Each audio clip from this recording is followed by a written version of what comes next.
ওই টোটোওয়ালা, বলুন। সদরঘাট যাবে? না না, আমার ব্যাটারিতে জল কম আছে, জল ভরাবো তারপরে।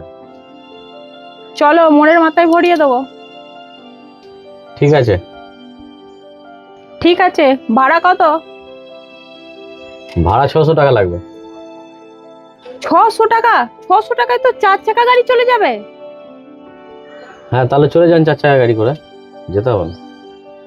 যাবে না যখন পরিষ্কার করে বলতেই পারতে, অত বেশি ভাড়া বলার কি আছে? কাকু সদরঘাট যাবে?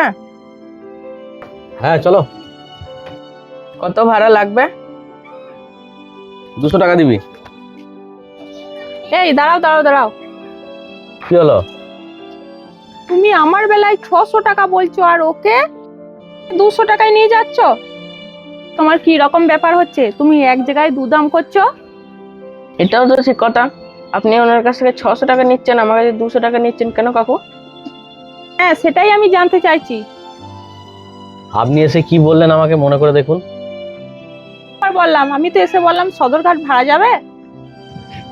ভালো করে ভেবে দেখুন। ভেবেই আমি বলছি।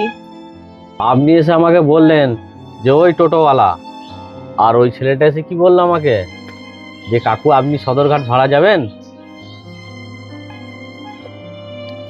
আমি টোটো চালাই বলে আমি আপনার কেনা গোলাম নয় যে আপনি এই টোটোওয়ালা বলে ডাকবেন আর আমি চলে যাব। এই টোটোটা কিনতে আমাকে অনেক মেহনত করতে হয়েছে। এই টোটোটা কিন্তু আপনি আমাকে কিনে দেননি। আমি সম্মানের সঙ্গে পরিশ্রম করি, সম্মানের সঙ্গে খাই। অসম্মান করলে আমি তাকে একদম পছন্দ করি না গো। তাই যে সম্মান করবে তাকে আমি সম্মান করব। সে আমাকে যেটা বলবে আমি সেটা করব। আর যে আমাকে অসম্মান করবে তাকে আমি কোনোদিনই সম্মান দেবো না গো। যেমন আপনাকে, ওই জন্য আমি 600 টাকা ভাড়া বললাম 200 টাকার জায়গায়। কিন্তু আপনি সম্মান দিয়ে কথা বলেননি। আমরা পরিশ্রম করে খাই, আমাদেরও সম্মান আছে, ঠিক আছে? তাই সম্মান দিতে শিখুন সবাইকে, ঠিক আছে? কেউ টোটো চালিয়ে খায় বলে সে কিন্তু ছোট নয়, এটা মনে রাখবেন। কর্ম সবারই নিজের নিজের কর্ম বড় হয়। সম্মান দিয়ে কথা বলবেন, সম্মান পাবেন। আর সম্মান দেবেন না, সম্মান পাবেন না।